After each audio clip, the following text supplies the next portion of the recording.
And I heard this like voice, and it was one of my cousins and my older cousin, and she told him to take her and not me.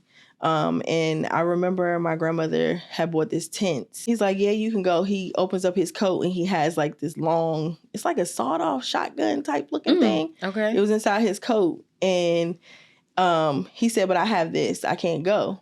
So my boyfriend looks at me and he's like, can you take this in your aunt's house? And I'm like, no, I'm not taking that in there. So he said, take it. I said, no. So he puts the gun in my face. Oh. And the gun had a tricky trigger. So as soon as he touched it, it went off. Oh. She just stood up and I said, Ani, something's wrong. Yeah. And she stands up and she just grabs my face and goes in the spirit. And she tells Tasha to call 911.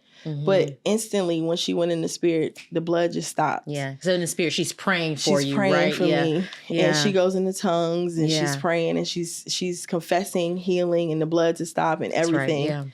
And it happened instantly. So the ambulance came and they seen me and they said, you should not be here. Wow. We don't know how you're here. Wow. So, through all of this, you overcame this. What would you, have you forgiven those that, trespassed against you? Yeah. Actually, I have. Yeah. I have. It took a mean minute. I'm not gonna lie. I made a video before and I talked about my testimony and then I thought I really forgave, but then the Lord took me through another process because that's what he does. I felt like I could live. Yeah. I felt like I could be me. I could finally be who God called me to be. I was worthy enough. Yes. Coming back into worship, I felt worthy enough. Yeah. So, but now you're a worship leader. You have a beautiful voice, right? God, we call you holy God.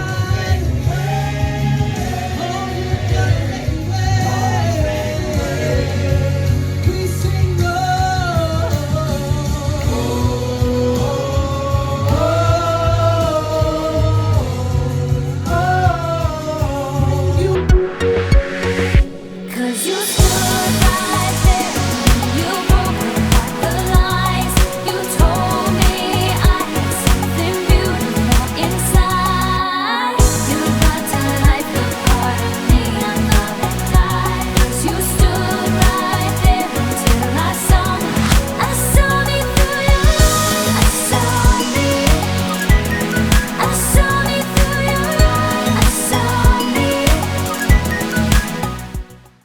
Everybody, welcome to another great episode of THEi Connect, where we talk about real life situations from a Christian perspective.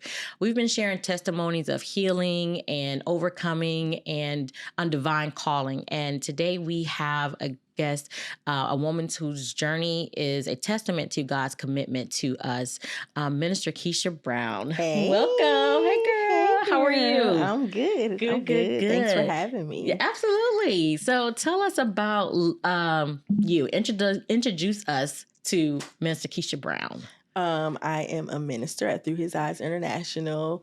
I am a wife and a mother of 5 and a grandmother. Still a good girl. Yes, girl. Of 3 and 1 on the way. And I also lead praise and worship at the church. Good. Yes, ma'am. So, but now you're a worship leader. You have a beautiful voice, right? But tell us about little Kisha. What was life growing up for you like? And was faith a part of your upbringing? Yes, faith definitely was a part of my upbringing. I was bubbly. Yeah. I was a bubbly little kid. Yeah. I grew up in the hood, but we were suburban in the hood. Yeah. I had my mom was single. I had a dad. I met him. I knew him. I still know him, but we don't have a relationship like that. And my mom worked 2 or 3 jobs, so my grandparents had to take care of me full time while she was working. Yeah. And they kept me in church from Sunday to Sunday, girl. Was in there all day long. Yeah. So because my grandmother served on the board, so we did everything. So yeah. Yeah, that was me. Yes. And then I used to sing all the time as a kid, and I don't think that they actually didn't know that I could sing. So I remember like a song, I'm Not Your Superwoman. Oh my God, Karen White. That's my song. Oh my God. Okay, sorry. I was singing that song just by chance as a little kid, and they heard me, and that's when they realized you can sing, Kesey. Right. So Kesey can sing. Oh, nice. Yeah. So they called you Kesey. Yes. Oh, that's so cute. Okay. So when did you feel quieted? Because I know, like, you know, when I was growing up too, and I think a lot of other, you know, we've had that experience where, you know, we're told little girls should be seen and not heard, right? So when did you feel quieted for the first time, though? I remember, like I said, I knew my dad, so I knew his family. Okay. You know, I knew his family more than I knew him. Okay. So my grandma, she picked me up. His mom picked me up. She used to pick me up, you know, on the weekends sometimes and in the summer. So it was her summer to take me, and my cousins came in from, you know, other places, and we were all at the pool. She used to take us on a picnic and we go to the pool. So we went to the pool, and we were swimming, and I told her I had to go to the bathroom. And so, of course, she sent somebody to take me to the bathroom because she had the other kids. Right. So she sent one of my uncles to take me to the bathroom. And when he took me to the bathroom, I went in, came out, and he did not have his Speedos on. Oh, wow. Yeah, so I remember it was one of them round chairs that every Black family had in their house back in the day. Yeah, he like put me up on that chair as a little kid, and I heard this like voice, and it was one of my cousins and my older cousin, and she told him to take her and not me. And I remember my grandmother had bought this tent for us to play in and read in, and they went into the tent. So I went back outside to tell my grandmother what was going on inside, and she was like not trying to hear it, and she just basically told me to be quiet and told me I wasn't telling the truth. Right. So that is when I was like, yeah, it's no point, because everybody around me just keeps saying, be quiet, you too loud. Yeah. And I know that was crushing. And so how did that affect you, you know, just growing up? Like, yeah, that was like the first stage of people that are supposed to hear you and protect you. It's not true. So I just started to be quiet. I just didn't think that it was a point of saying anything about anything. Yeah. So in that instance, right, you had your cousin to come and step in for you. But unfortunately, like some other women, you've also still experienced sexual abuse. Can you tell us a little bit about that? Yes. So when I was 13, like I said, so at this time, my mom had gotten married. So she moved me to the suburbs, from the hood to suburbs. And when we moved to the suburbs, my cousins, they lived on the other side of where we live. So there's one side, and there's a good side and then the bad side. I love y'all. Y'all was on the bad side. The fun side. The fun side. So we went to, so I asked them, they used to have parties over there all the time. So I said to my mom, you know, can I go spend the night with Nay and them? And she said, yeah, you can go over there. And so I remember going, it was a Friday night, and we were getting ready for the party. So there was rules being laid out. My older cousin was laying out the rules. Right. Then we were walking to the party, and she basically set up a buddy system. She was like, no going anywhere without anyone. Everybody do everything together. Right, yeah. Then we had a curfew that we had to be back in. So we get to the house party, and my cousins, they in there dancing. And of course, I had no friends at the time on that side. So I really wanted to be liked. And one of the girls came up to me and asked me, could I go to the bathroom with her? Because the line in the apartment we were in was long. So I said, sure, yeah. So I looked over to see if my cousin was paying attention. She wasn't. She was out there getting it. She was getting it. Yeah. And Having a good time. Yes. So I went to go with the girl to her apartment. So I thought it was a buddy system. We go together. So we get into the apartment, and I remember seeing her older brother there. And the girl goes in first to use the bathroom. She comes out. So I said, well, I'm going to go to the bathroom. I said, stand right here. Don't leave me. Right. I'm going to go to the bathroom. I came out the bathroom. She was gone, and her older brother was standing there. So I remember the mom's bedroom was right across from the bathroom. So he was pulling on me and bringing me. He was like, come in. You know, you cute. Come in here. And I'm like, no, I'm not going in there. I need to go. And I kept asking where his sister was. He said, oh, she left. She good. You good. You good. And I'm like, no, I'm not good.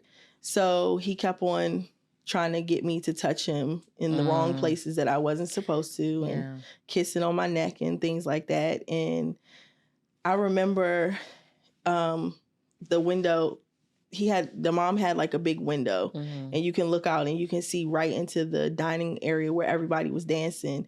And I could see my cousins, and they were looking around. And they were looking for me. And I also, so there was stages like I remember going back and forth with him, and he was telling me like, basically, if I did not do anything, he was going to punch me in my face, and he was going to hurt me. So I felt like I had no choice. Yeah. And so it happened. He raped me, and he took my innocence. Yeah. And I remember thinking like, this is not supposed to happen. Right. It's not supposed to happen like this. This is not what my mom said was going to happen. When it happened, it was not supposed to happen.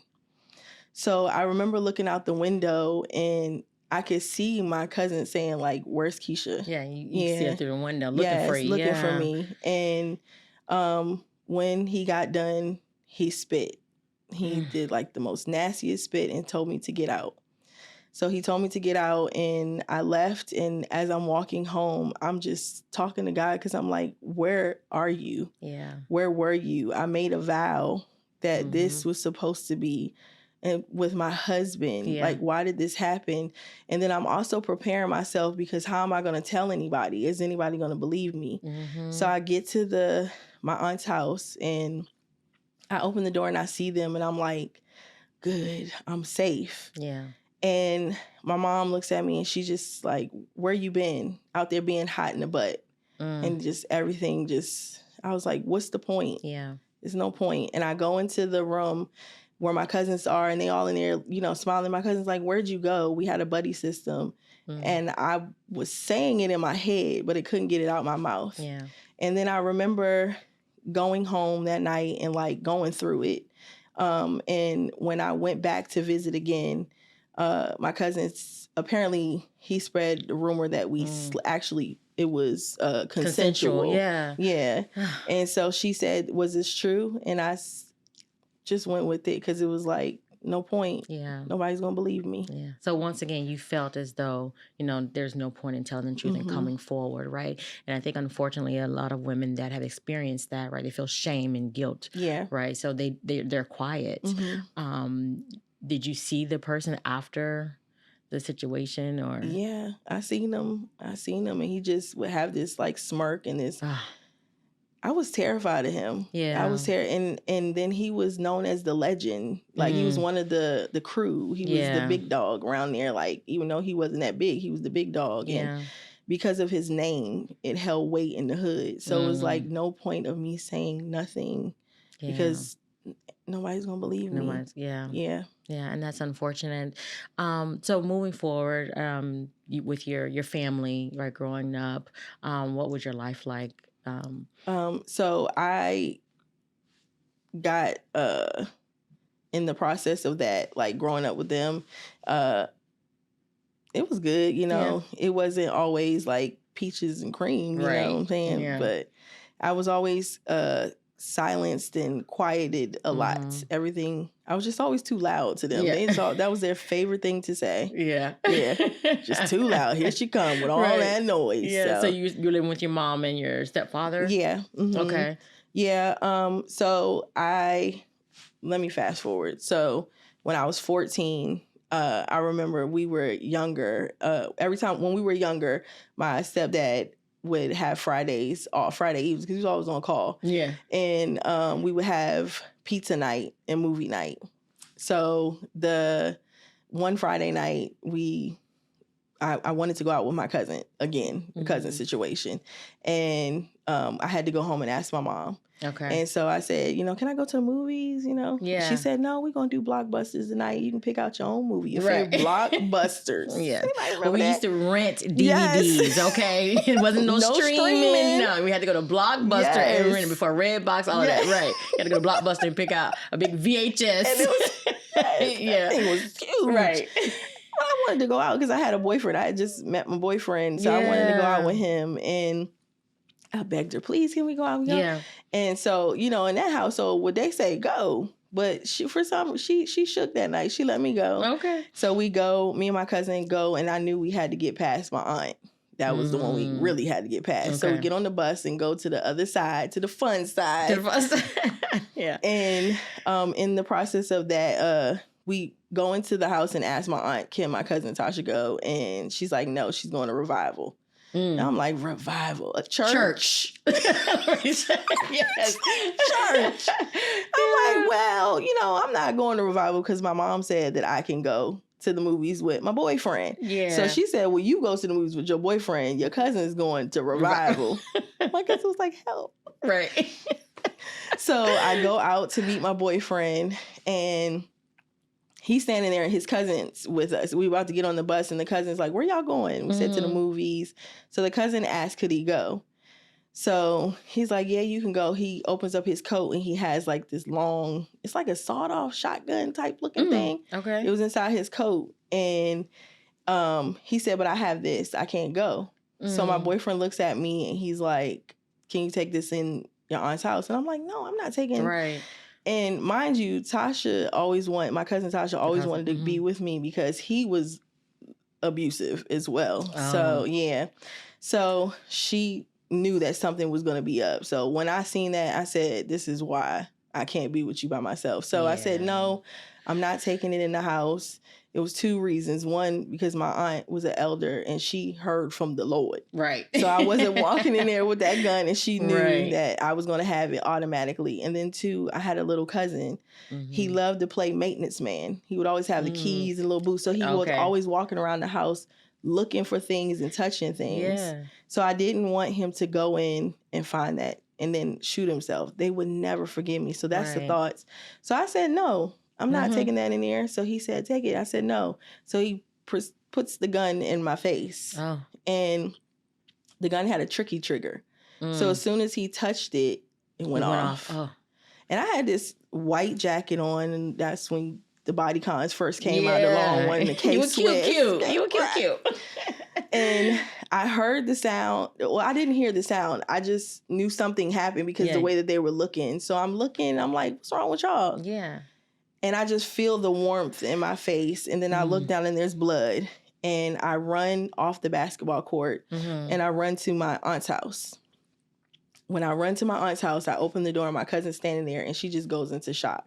Oh. And I'm asking for her mom, and my aunt was taking a bath. I opened the door automatically and she just stood up, and I said, Ani, something's wrong. Yeah. And she stands up and she just grabs my face and goes in the spirit, and she tells Tasha to call 911.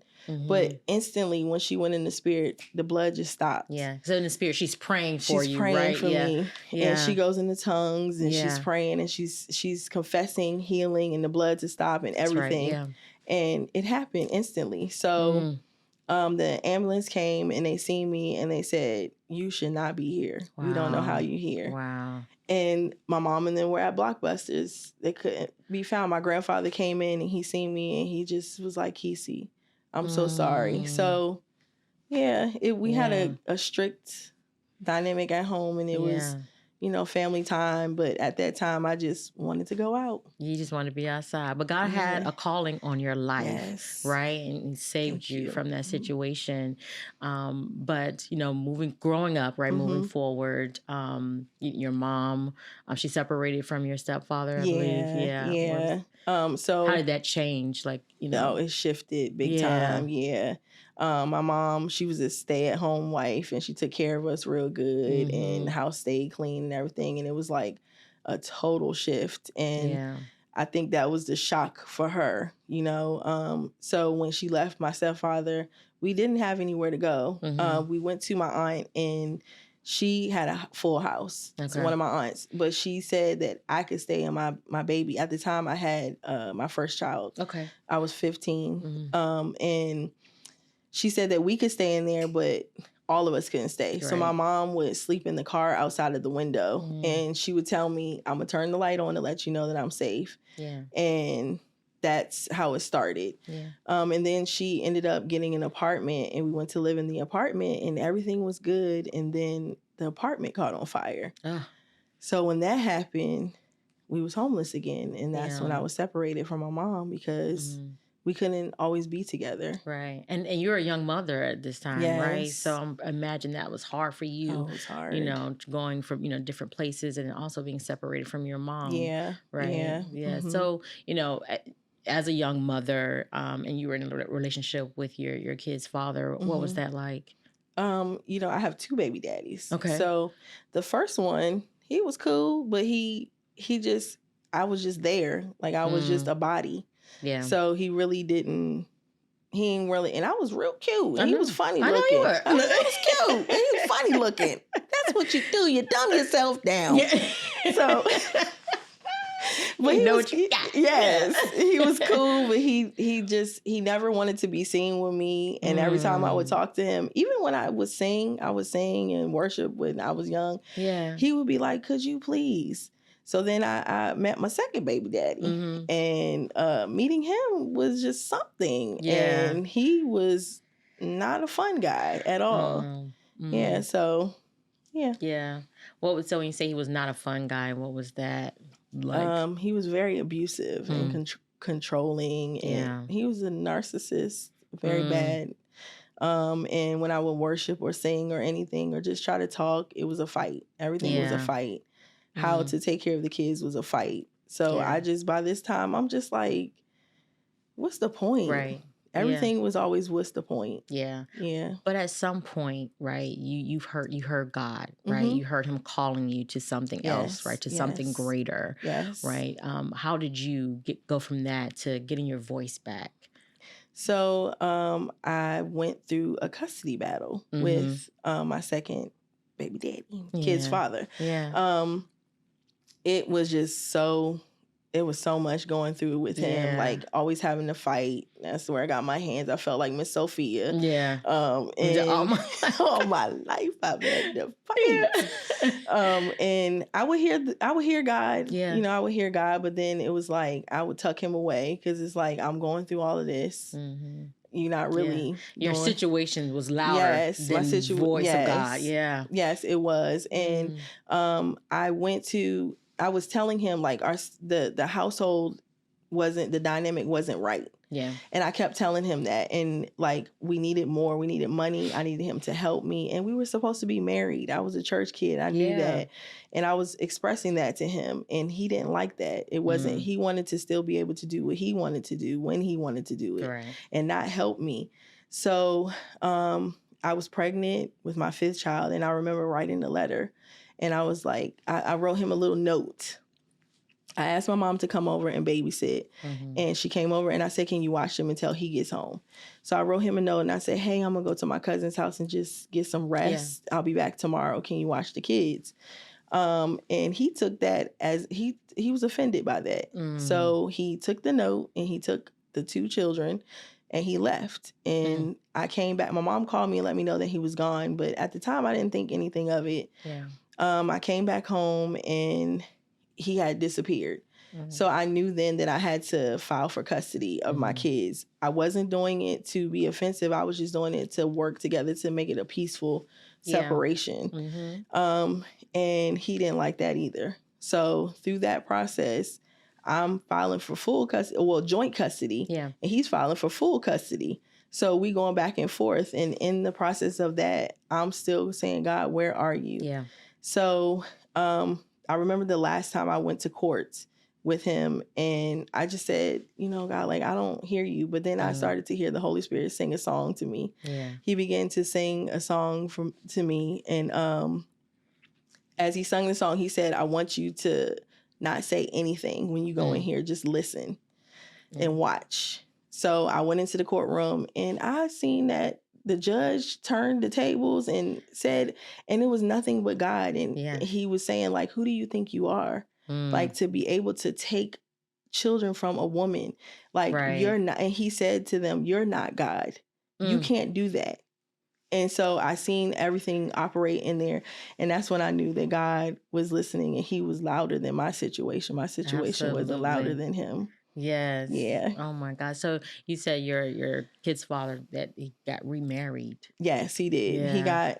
He married. Yeah. Yeah. He got remarried at the time. He ain't married no more. Okay. See, that's how they do. I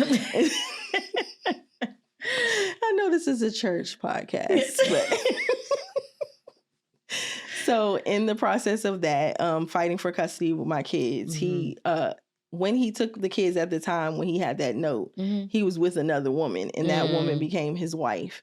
Yeah. And that woman she came from a family with money. She didn't have the money. The family had the money. Right. And so because she had the money, in the process of all of this going on, he ended up getting deported. He got deported, but he still had her over here fighting me. So I was still fighting for custody and going back and forth. And they basically told me to give my kids, to sign the rights over of my kids. Told me I had no choice because at the time I had no knowledge. And that's why the word of God says, my people will perish due to lack of knowledge. And at that moment I was perishing and I was losing my children, thinking that was what was supposed to happen. Yeah. And the courts told me basically that I did not have enough money. She had the more money. So I might as well. On paper, she looks more suitable for the kids, which is unfortunate. But I know. Yes. And so they told me to give over custody to her because she had more money. Yeah. And again, the enemy tried to creep in and say, still, what's the point? And where's your God? But he was there. He was there all the time. And he told you to watch. Yes, he told me to watch. And he also sent a word. He sent a word through Pastor Jamaica. At the time, she was a prophet and just a prophet. And she said, the Lord said he's going to give you your kids back. You're not even going to have to ask. And she said, just sit back and watch. Fight no more. No more. And that it happened exactly like that. Through the process of that, I started to worship again. I started to do what it is that I needed to do with God. And as I did that, and at the time, my boyfriend became my husband. Yes, your husband, your man. My man. I love you, man. Good. Yeah. So you're starting to see things turn around, right? Yes. You're getting your voice back, right? You won the custody battle. Now you're married now, right? So, and you heard God calling you to worship, to be a worship leader or to sing, right? Can you share, what was your experience like finding your voice, right? And starting to use it to worship? It was wonderful. Yeah. I felt free. In the process of the kids being gone and coming on their way back to me, it was a 5-year process. And through that, God was showing me that whom the sun sets free is truly free indeed. Yeah. So he had to show me you are truly free. Through the 5 years, you're free. You do not have to worry about what they say. You do not have to worry. You can sing and sing to my glory. So coming back to worship and do it, I felt free. I felt alive again. I felt like I could be Kisha. Yeah. The bubbly Kisha. Yes. Yes. Singing loud and proud for the Lord. Yes. And I feel sorry. That's okay. You get some tissue. Thanks. Yes. Sorry. No, don't apologize. I felt better. I felt like I could live. Yeah. I felt like I could be me. I could finally be who God called me to be. I was worthy enough. Yes. Coming back into worship, I felt worthy enough. Yes. I felt like I could be a wife, a mother, a child of God. Yeah. And that I had a voice. That's right. And like you say, you found freedom in Christ. Right. So you're answering the call now, right? You go back to church and you're gonna sing in church. What was that like? That transition, right? Because you still, you had your experiences with you, right? Or a testimony, though. But, there's a time of transition to becoming Minister Kisha. Yeah. It was kind of rocky at first because, again, that doubt and that worry and that what's the point kept coming back in. So at first it was rough, but then it started to be, once I released and let God be the head and actually followed him and believed what he was saying about me and started to confess to myself, it became a ride, good ride. Right. And you had spiritual leaders too supporting you, right? And there for you. What was their role in your spiritual growth, right? In your journey to being a worship leader? They actually been with me for a long time, so they seen it all, and and then even the one I had a pastor before as well. She encouraged me, and they taught me the ropes on staying the course and not walking away and listening to the voice of God. Because He said, "My sheep know my voice, and a stranger He will not follow." So they taught me to pay attention and to focus, and they cultivated. Right. And they believed in me, and they believed what God said about me. That's right. And you had to believe what God was saying about you, right? So they are reinforcing that in you, right? So that you can come forth and be an example of, like you're saying, freedom, right? Being free in Jesus, right? And worshiping in spirit and in truth, right? So, through all of this, you overcame this. What would you, have you forgiven those that, trespassed against you? Yeah. Actually, I have. I have. It took a minute, a mean minute. I'm not gonna lie. I made a video before, and I talked about my testimony, and then I thought I really forgave, but then the Lord took me through another process, because that's what He does. And He's really refining us. Yes, the refiner. Right. Oh my. That's a word, Minister Kisha. Oh. It's okay. You can take a shout. Bring it in. Cue the shout music. But I lost my train of thought. Forgiveness.